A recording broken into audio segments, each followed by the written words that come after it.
That was my 9/11 kind of moment. If I remember where I was, what I was doing, and what was going through my mind, I mean, that changed our lives.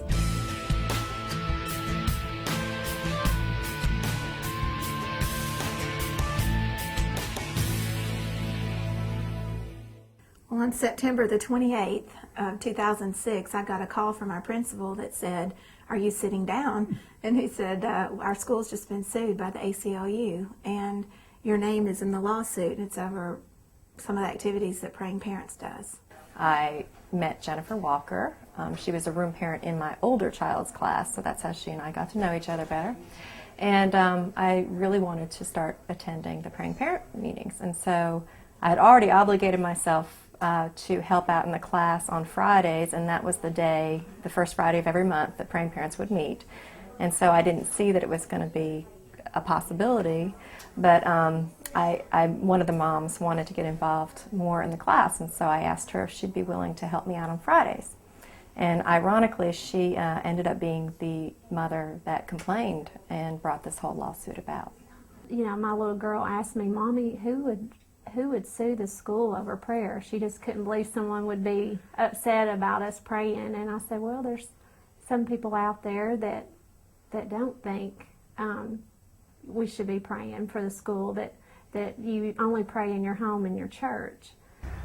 To me, the Walkers and the Golds are the epitome of what I think about when I think of, as Christians, we need to be salt and light. That's what they were in this lawsuit. And the problem, though, in being light and pushing back darkness, the darkness can push back. There were so many needs that I was unaware of until becoming part of Praying Parents. And the least and the most we could do for people would be to pray for them. And I felt that it was quite an honor to be able to do that. I've always felt like that school, because of that group and because of us praying for the teachers and the parents and the kids, has been why that school is one of the best schools, or the best school in this area. And I just think that's made an impact on that. And I certainly think we've seen some of the prayers for particularly relatives or family members or people that are going through situations. We've seen obviously how they've come out of those things and how those prayers have been answered. I went into the school and met with the principal and got a copy of it and started reading it, and it was just preposterous. I mean, some of the things were ridiculous. Some of the false things that were included in the lawsuit had to do with Jennifer passing notes out to the children and us proselytizing and things like that, which really never happened. And that broke my heart, because I never want my children to resent us living for the Lord and what we've done. The thing that really got me the most was in the lawsuit, it talked about the Doe children being injured by the things that went on at school. And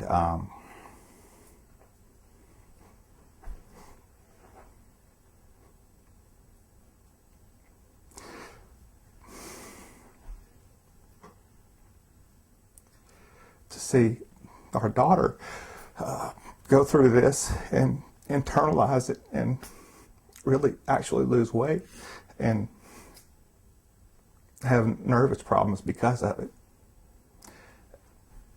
really was a struggle. Our children were really injured. The Alliance Defense Fund has just been incredible. We had the best defense at the trials. We could not have afforded financially to pay for the excellent legal counsel that we received. We would be years and years and years paying this back.